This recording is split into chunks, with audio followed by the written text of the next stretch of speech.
My guest today is Roger Ma. He is a former investment banker, certified financial planner, founder of his own financial planning practice, and he's currently writing a career and personal finance book scheduled for release next spring. He's a guest contributor to Forbes.com and TheStreet.com and was selected as one of Investment News' 40 Under 40 in financial planning and one of Investopedia's top 100 most influential financial advisors. I invited Roger to come on the podcast today and to talk to us about retirement account strategies. Roger, it's so great to have you join us here today. Thanks so much for having me, Andrew. I would love to, first start out before we kind of jump into the nuts and bolts, just learning a little bit about you and your background. What motivated you to become a financial advisor in the first place, and what do you specialize in now? Yeah. So my background is in investment banking. I spent 7 grueling years in the industry, and during that time, I wasn't so much interested in the corporate part of finance, but started to get interested in the personal finance aspects. But I think for a lot of the years, because I was working so much, I didn't really have time to think about personal finance. And honestly, I think to some extent it intimidated me. So I kind of put it to the wayside. And I used to ascribe to the formula that, all I had to do was work hard, get a good job, keep getting promoted, and kind of like the financial stability, financial independence stuff would take care of itself. And it wasn't until an unexpected layoff in 2012 that I really had to start thinking about personal finance and how it related to me, and some of the basics, like what was my net worth, and what did that mean in terms of how much I spent or how much I could spend, and what types of jobs I could take. Did I have to take another investment banking job, or could I take a big pay cut? And so I think that's where I really started to get serious about learning more about personal finance, and starting to gradually see the power that getting a hold of your finances had on your entire life. And so that was kind of a gradual process where I started writing about personal finance. And then I started realizing, oh, this stuff is a lot of fun. And that kind of led me on the path to get my CFP designation, and then ultimately to start my own firm. What was the motivation, do you think, to make the transition from investment banking to personal finance? I know that, isn't an especially common path. Was there a moment or time when you realized, like, this is actually, I want to take my career down this direction instead? Yeah, personal finance, this stuff stressed me out for the longest time. And it always seemed like when I was talking to people about investing in personal finance that everyone else had it together. I can remember coworkers, telling me, "Oh my God, Roger, I made so much money in leveraged ETFs." And I would think to myself, what the heck is a leveraged ETF? Like, what the heck is going on here? And I remember another vivid situation where I had just started in my job in finance, and signed up for healthcare and started thinking about this thing called a 401k, and I had no idea where to start in terms of investing. And so I stared blankly at my 25 different choices for a number of months, and I finally just gave up and was like, you know what? I'm just going to put my money equally into 4 funds that sound good, and kind of leave it from there. So it kind of stressed me out for a long time. And I think educating myself and realizing the burden lifted off my shoulder by empowering myself, I felt was awesome. And I wanted to be able to help others that felt the same way I had about finance. So that's kind of what motivated me to get into the industry. Gotcha. Have you found that even amongst well-educated professional office working population, that there is a decent lack of understanding or confusion about certain personal finance issues and retirement saving and things like that? Has that been a common theme in your practice that you found? Totally. Yeah. So I specialize in young couples, typically in their late 20s, early to late 30s. Typically, they are newly engaged, married, or wanting to have a baby, or buy an apartment, and they might not have really thought about personal finance in the past. And it's not surprising. I mean, we learn about all these different subjects: social studies, math, calculus. We don't ever learn about how to manage our money or how money impacts the rest of our life in high school, college, or thereafter. So it's not surprising that people don't have a handle on, oh, what is a 401k, or what are the difference between tax deferred versus a Roth 401k. It's just, after you work a long week, I don't think a lot of people will think, well, let me start reading up on 401k investing strategies. It's just not something to think about. You're like, I want to kick back. I want to go hang out, at the local restaurant bar with my friends, and have some downtime. Yeah, it's a good point. It's something actually I've been thinking about a decent amount recently as well, because I have a young baby at home. She's a year and a half or Hmm. so. And, I'm well aware that in school you don't really learn these things, but once you become an adult, like bam, like you suddenly need to start adulting. Do you have any thoughts, like why? Like everybody realizes it's important. Like why doesn't our education accommodate that type of education?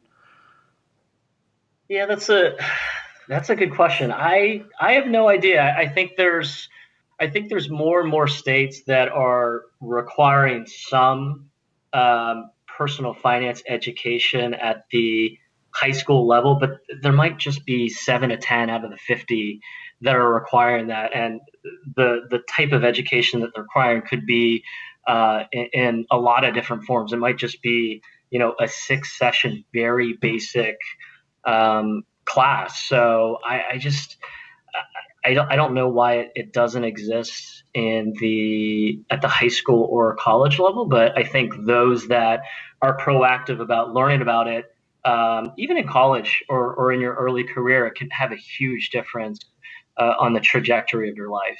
Definitely, it's one of the things that I semi regret that I just didn't get an earlier head start getting smart. Even though I didn't have money Hmm. then, it just takes the learning curve is fairly long to ramp up and Uh-huh. really understand, so that by the time you have money, like you just know what to do rather than starting to learn when you start to have money, which then delays everything. And so I Hmm. imagine you see this a lot in folks that you advise. And so I'm curious, when it comes to saving for retirement, which is like, I Hmm. think important for anyone, particularly Yeah. for probably the young couples that you advise, that are really starting to think about this once they get married, and especially once they have children. What are like common mistakes or missed opportunities that you see working professionals, even high earners, make when it comes to preparing for their retirement through saving and investing and really optimizing their retirement accounts? Yeah, I mean, I think one of the I think the first mistake that I see is a mistake that I made myself in thinking that, if you work hard and just continue to make a high salary and continue to progress, that the financial stability, financial independence, retirement will kind of take care of itself, and you don't really have to worry about it. And so, just not being engaged with either not contributing to your 401k, not contributing the max, or putting it just into random funds, I think is one common mistake that I see. I think another common mistake is assuming that if you put your money in a lot of different funds, that you're well diversified. A third mistake I see is that some companies will match their employee contributions in the form of company stock, and some employees will just simply keep that match in their company stock rather than putting it in a more diversified fund. And so, yeah, I work a lot with people on how to um, create an investment strategy for retirement that they'll be able to manage themselves moving forward.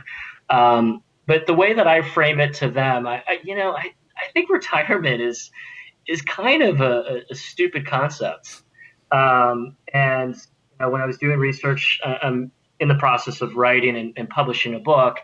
And when I was in the process of researching retirement, I started reading about some of the old history. And I think in the 1800s, late 1800s, a lot of people just worked until they passed away. There wasn't this concept of retirement. And then in around the 1890s, this chancellor in Germany was wanting to get older, less productive people out of the workforce in favor of younger people. You can imagine that back in the late 1800s, work was much more manual. You're outside; it's very physical. So a 70-year-old would not be as productive as a 20-year-old. I mean, even me at nearing 40, I probably wouldn't be able to kick it with the 20-year-olds. And so I think they're trying to find a way to get those people out and get the younger people in.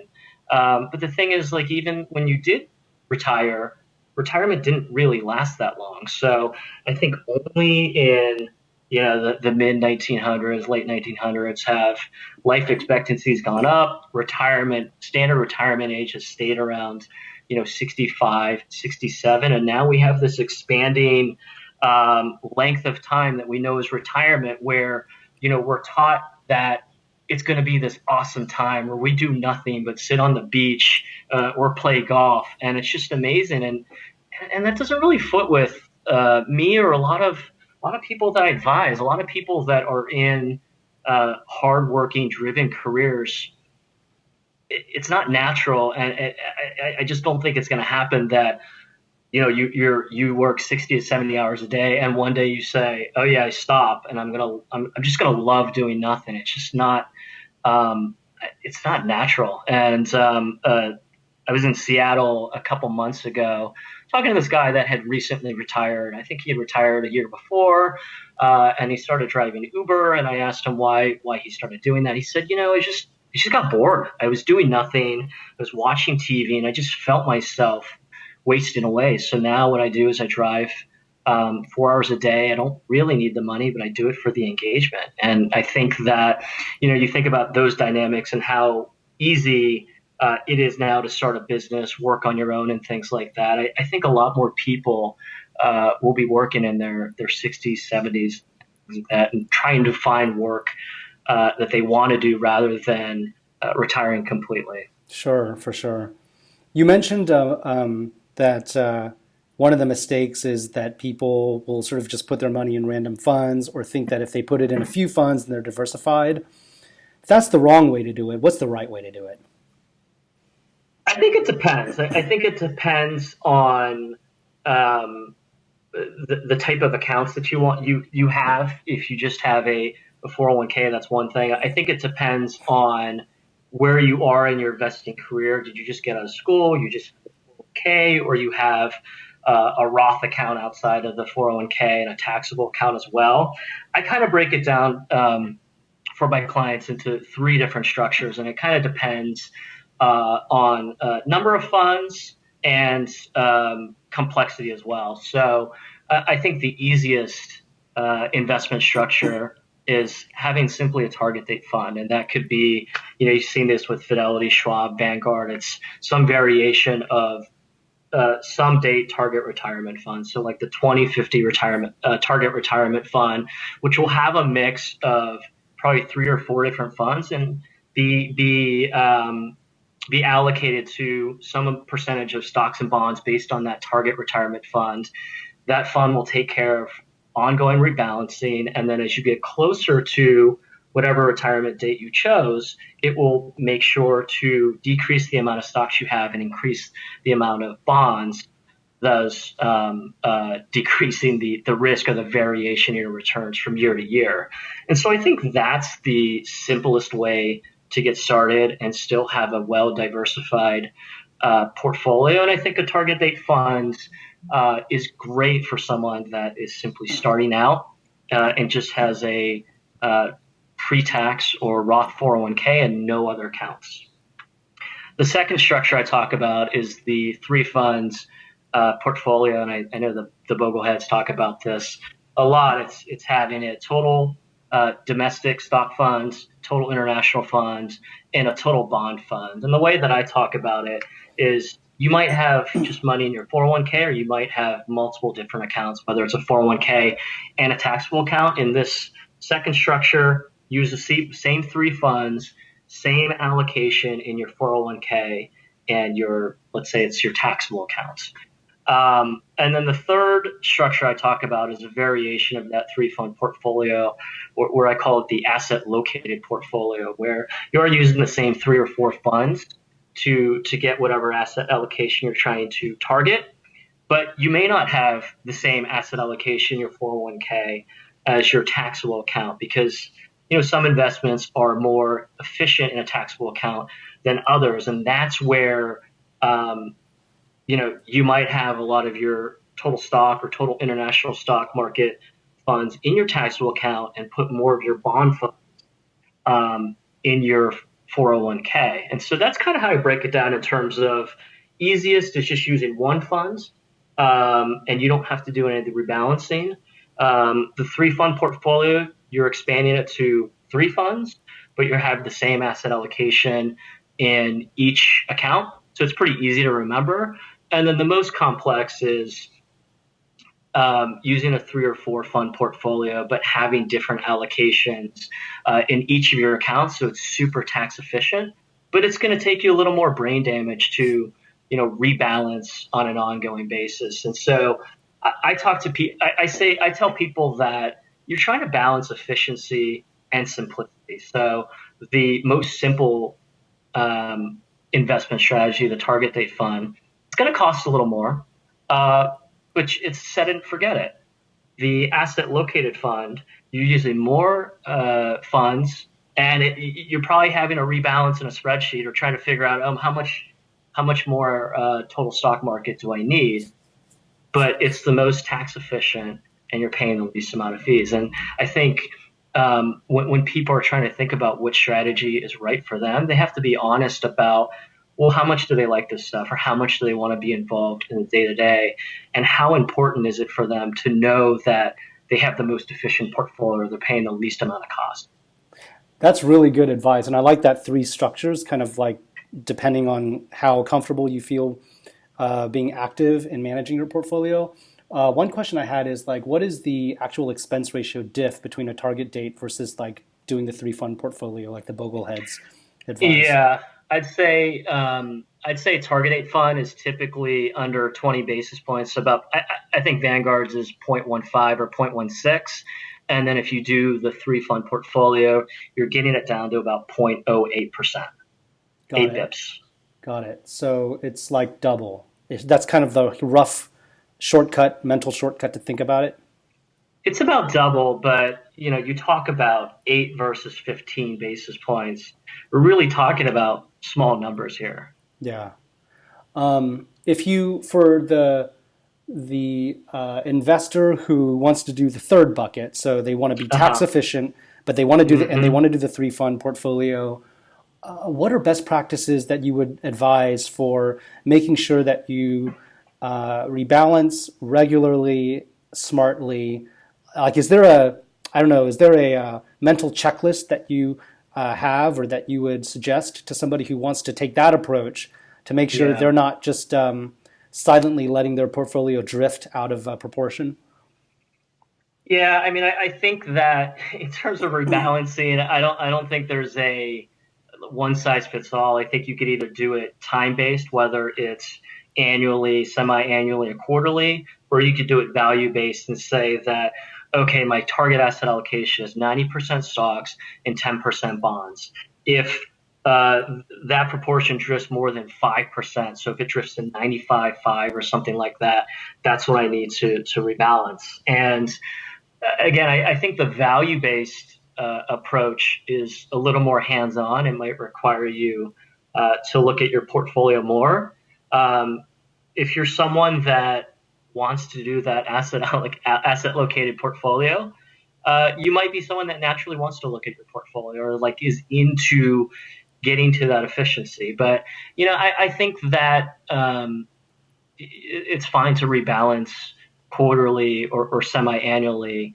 And especially for those that may be followers of your site and podcast, they might still be in accumulation phase. So you might read a lot of articles that say, well, a lot of times they talk about selling, but you don't really have to sell if you're in accumulation phase. You just change the proportion of how much you're buying of the stock portfolio versus the bond portfolio. So if you're over indexed in the stock portfolio, you just buy more of the bond portfolio and less of the stock portfolio on an ongoing basis till you're back into sync with your target asset allocation. And so I think that's the big thing, that you don't have to sell. And if you do sell, it might make sense, if you need to sell, to first try to sell or transfer funds within a tax advantage account like a pre-tax 401k or a Roth 401k or an IRA, which does not have immediate tax implications. If you're looking to rebalance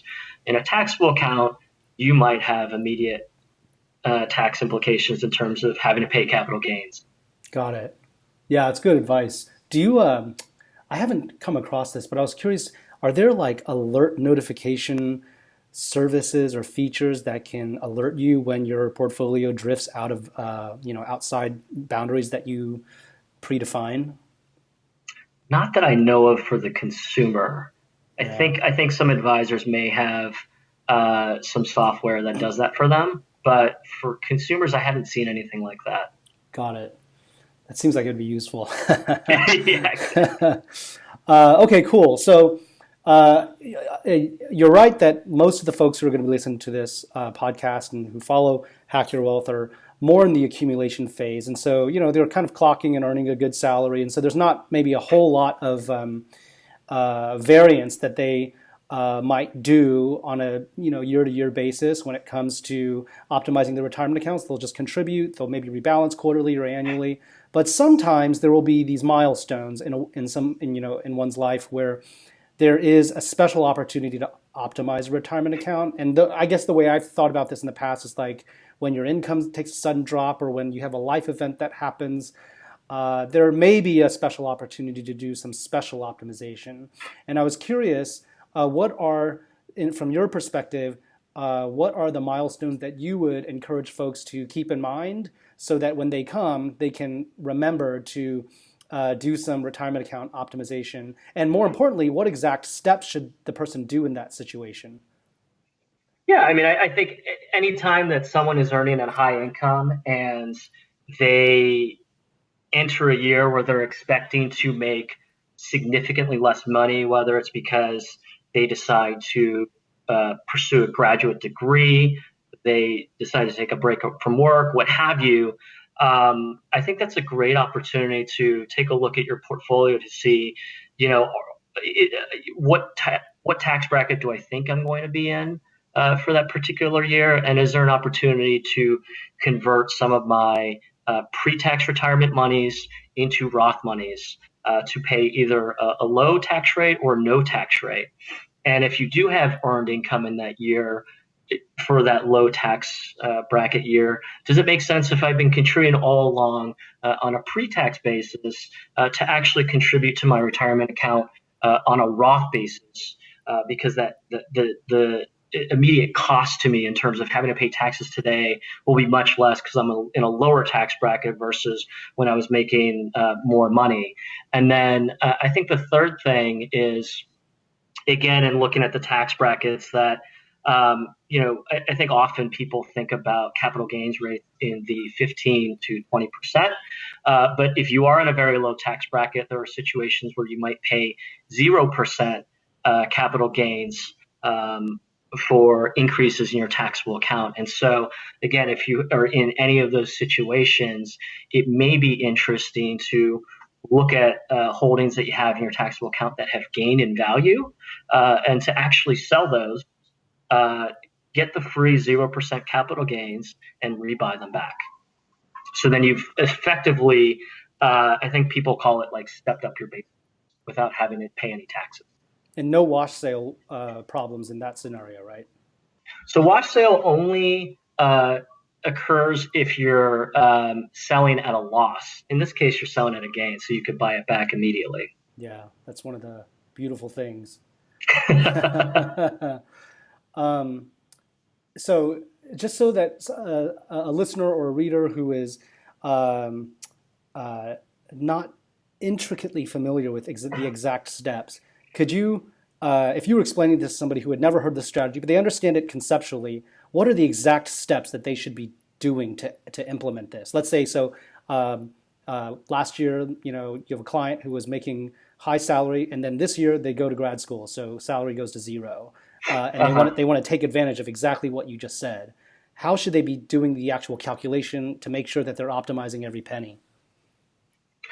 Yeah, so I think in those cases it might make sense to go to an accountant just to verify. But one of the ways to think about it is um, your filing status, looking at whether you're taking the standard deduction or the itemizing deduction. Standard is, I believe, like a little over 12,000 for single filers and 24,000 for married filers. So let's say that you have 12,000.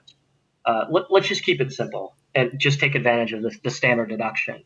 And if you're making no other income, you might be able to convert 12,000 of money in your pre-tax account to Roth for free. And the way that you would do that is you could go to whoever your provider, your retirement provider is, and there should be a button that's one of the options is convert money to Roth IRA, and then you can specify how much money to convert, and it will take a couple days to execute. And then on top of that, they still get a capital gain step up. They could take advantage of that. And so what should they do? Like, what are the steps that they should do in a more granular way there? For the capital gains one, to be honest, I often check with an accountant myself when I'm with clients just to make sure. Yeah. So I would have your listeners maybe verify with an accountant what the actual limit is. Sure. Okay, cool. Can you just wait 1 second? The light turned off, so I'm just going to turn it right back on. No worries. I'll edit this part out. Hold on. Yeah, that's fine. Man, that was annoying because I could see that it was fading down. I'm I just got into a question. Okay, cool. Yeah, no worries. All right, so we can just pick up here. All right, so we talked about drops in income.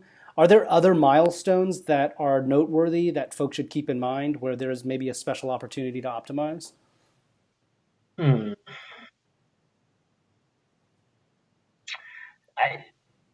I don't think so. I think drops in income or significant drops in income are key points. It's so interesting though that when you do have a drop in income, sometimes those are the times where you may not have the money to be able to take advantage of a particular opportunity. I can remember advising some friends when they went to grad school to exactly what we just talked about. Oh my God, you got to convert your pre-tax 401k into a Roth. Just do it for me so I could live vicariously through you. And so I think being aware is one thing, remembering to do it, and then potentially having the money to be able to make that $6,000 contribution to a Roth is important as well. And so I think the situations you mentioned are probably the key ones, just a drop in income. But I think it makes sense to just think about your strategy anytime you have some key milestone, whether it's getting engaged, getting married, thinking about or having a baby, buying a house. These are times where I think it does make sense to revisit your particular strategy and make sure you're on track. That's interesting. You mentioned getting married. I guess if you were getting married, a bunch of the thresholds double. So in theory, if your income stayed the same and you had, I don't know, like a stay-at-home spouse, might there be some opportunities there to like fill up more, given that the thresholds all increase?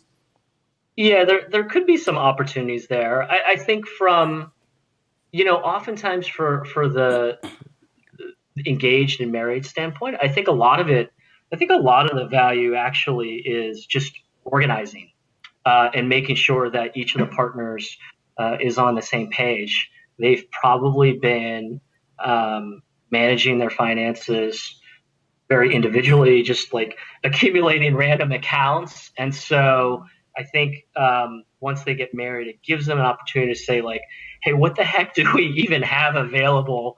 Hey, what was that random chase count over there for? Should we, combine this into one joint account? And so I think it gives them opportunity to simplify their situation, maybe combine their situation. And I think that has downstream effects too for estate planning and other things like that, because if someone were to pass away, the other partner isn't left with, oh wait, what were all those 20 random accounts that we had again? I can't even remember. No, it's streamlined, and we have one joint account, and maybe we've already set it up. So that's one joint account. We have our beneficiaries on our retirement accounts, and our investment account is joint, so it makes it very clean. Yeah, gotcha. Good advice.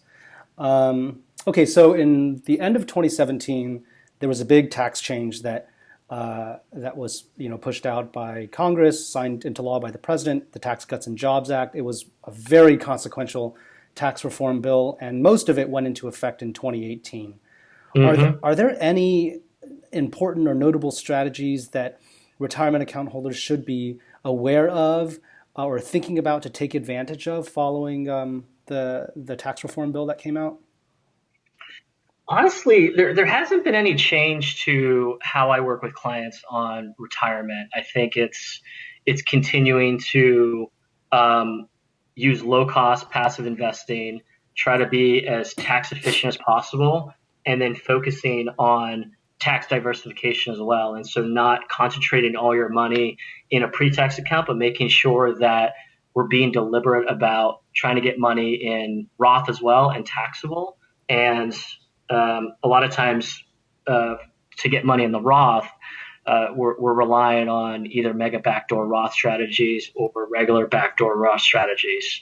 I think the other, one of the biggest things that changed was the $10,000 cap on state, local, and property taxes. So that has an impact on, how many people actually itemize deductions. A lot more people will take the standard deduction, even if you're in a low cost of living area and you do have a mortgage, you might still actually be using the standard deduction. And I think one of the big things that I've advised people on is, in the past, you might just assume, oh, I'm donating to charity, this is going to give me a tax write-off. But it only gives you a tax write-off if you itemize deductions. And so when I do see a client that itemizes deductions, one of the cool strategies that I have them think about is using a donor-advised fund. And that allows people to separate getting a tax deduction for a donation versus the timing of when they actually have to distribute that money. And so let's say that they donate $5,000 today, a donor-advised fund allows them to get that $5,000 tax deduction today, but then they could decide to, throw off $50 here, $50 next year to XYZ charity. And meanwhile, the money in that donor-advised fund is invested and hopefully growing. And I think the best part of the donor-advised fund is you can donate cash or you could donate appreciated securities. And so donating appreciated securities in your taxable account, the regular mechanic would be that you might sell that stock, pay capital gains, and then donate some lesser amount. But with a donor-advised fund, you could donate the appreciated stock directly and get the tax deduction on that full amount. And so that's one of those things that I look for that's changed, especially for the standard versus itemized, that people assume that the charitable deduction will be a tax benefit. But it isn't always now, because more and more people are taking the standard deduction. Yeah, very interesting. And I guess in that case where you donated appreciated securities, the fund or ultimately the charity, they don't pay capital gains taxes either, right? It's like stepped up in basis at that point. So what happens is you will you'll donate the appreciated securities to a donor-advised fund, and Fidelity has one, Vanguard has one. Actually, Fidelity I really like because the minimum is lower; it's $5,000, and then allows you to donate in increments of $50. I think Vanguard is still a $25,000 initial minimum, and then their minimum donation increments is $500. And so the way that it would work is, let's say you donate $5,000 of whatever XYZ stock that's appreciated to the donor advised fund. Donor advised fund then sells it and says, okay, Andrew, what kind of fund would you like to put this in while you're waiting to donate it? And they'll give you some options that I think look like target date fund-esque. And then whenever you want, you can start to deploy that money to whatever charity that you'd like. I see. So you get to specify the charity. It doesn't matter what it is. It could be as small or as large as you please.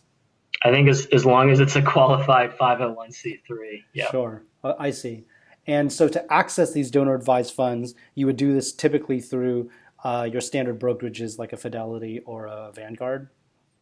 Yeah. So I don't know if every brokerage has a donor advised fund. I know Fidelity and Vanguard are some of the larger ones, and Fidelity, I think, is one of the most user friendly just because of the lower minimums. I see. Okay, cool. Do you see any upcoming legislation on the horizon that could bubble up that we should be paying attention to that could change important rules when it comes to retirement accounts?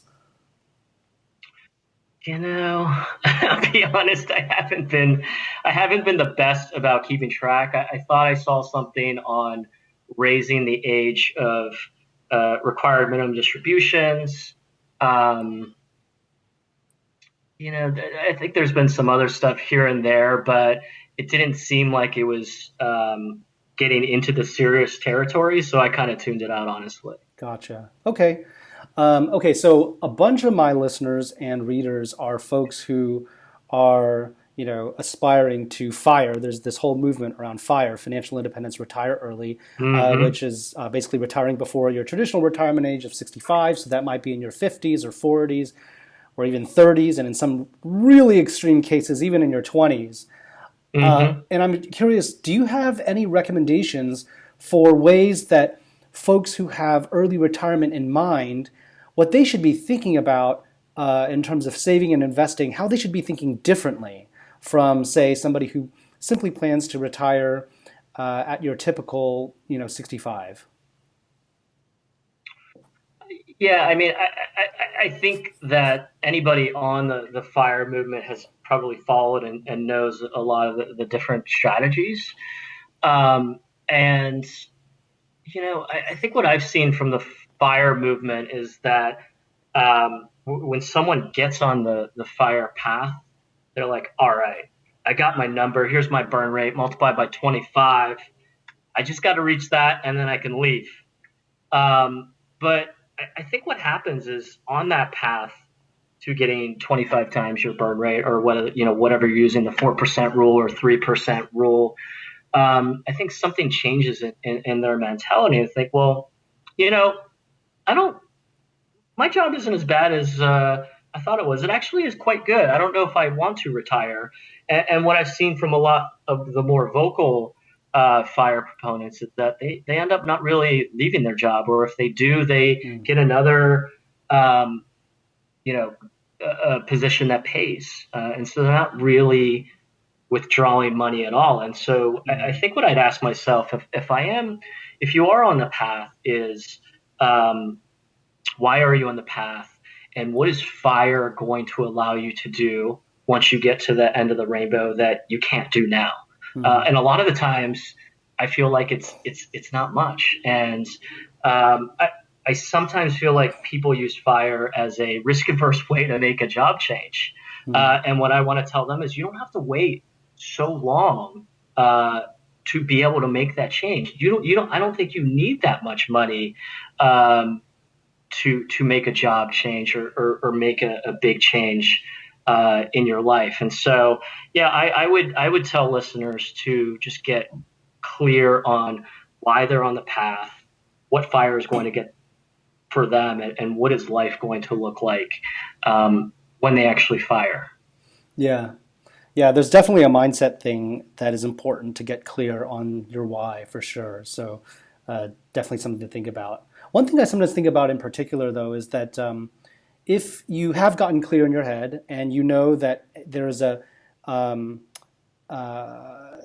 you want to retire early, whether you should think about putting money in a tax advantaged versus a regular taxable account in a different way, insofar as a tax advantaged account typically is, going to stay locked up until you're about 59 and a Mm-hmm. half, whereas Uh-huh. investing in a taxable account, you may not get any tax breaks, but is more flexible in terms of your ability to access it.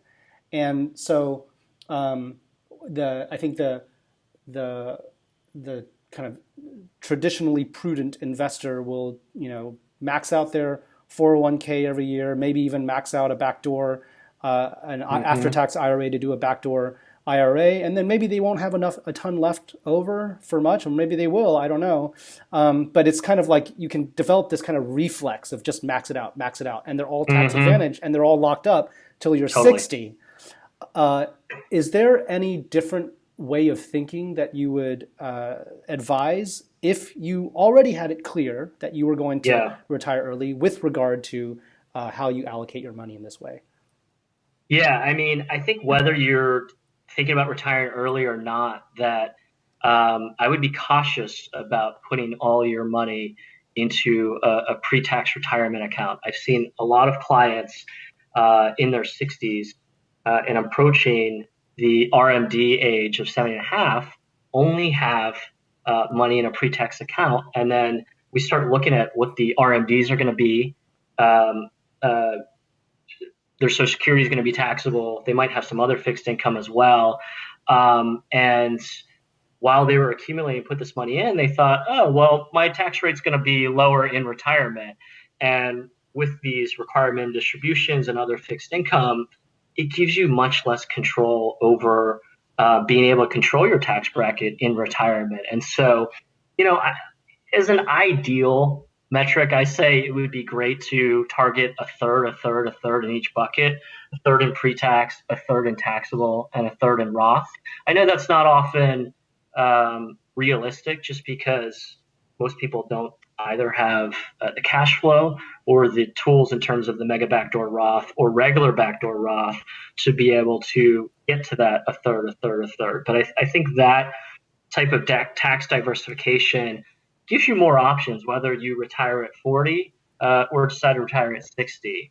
And I think if someone is really set on retiring at 40, not working at all, and really just not making money and doing whatever, I think that presents an opportunity to what we discussed before in terms of gradually converting those pre-tax monies to Roth monies to essentially turn them into tax-free monies. I think there's other ways to get the money out of that 401k if you want to do these substantially equal periodic payments. Um, and so, yeah, I think that it's always good to target to have some amount of tax diversification or have money in each of the different tax buckets. And if you can, another account that my clients and I have been talking about recently is the health savings account, and using that as another stealth retirement vehicle because it's the only triple tax free account available. It's even better than the Roth. I tell people I would marry the HSA if I could. I don't have one myself, but I live vicariously through others and seeing them use that as another vehicle that they can use for their future healthcare expenses. For sure, yeah. And like healthcare is one of those things that I think people who are young and healthy may take for granted, but when you're old, you need to start thinking about. So that triple tax advantage, which just means tax-free in, tax-free growth, and tax-free out when it's for qualified healthcare expenses, can really help for sure. Okay, I think those are pretty much all the retirement-related questions I have. Where can people find out more about you, what you do, what you're all about? Yep, they can go to my site at lifelaidout.com, LIFELAIDOUT.com. My Twitter handle is lifelaidout. Cool. And you're writing a book right now about career development and investing. Tell us what that's going to be about. I know it's coming out in the spring. Yep, it's we're still targeting a date, but I think it should be April 2020. It's about how to find a job you like and then teach you the financial strategies to actually make that path a reality. And, it's we hear a lot of these myths about what good jobs are.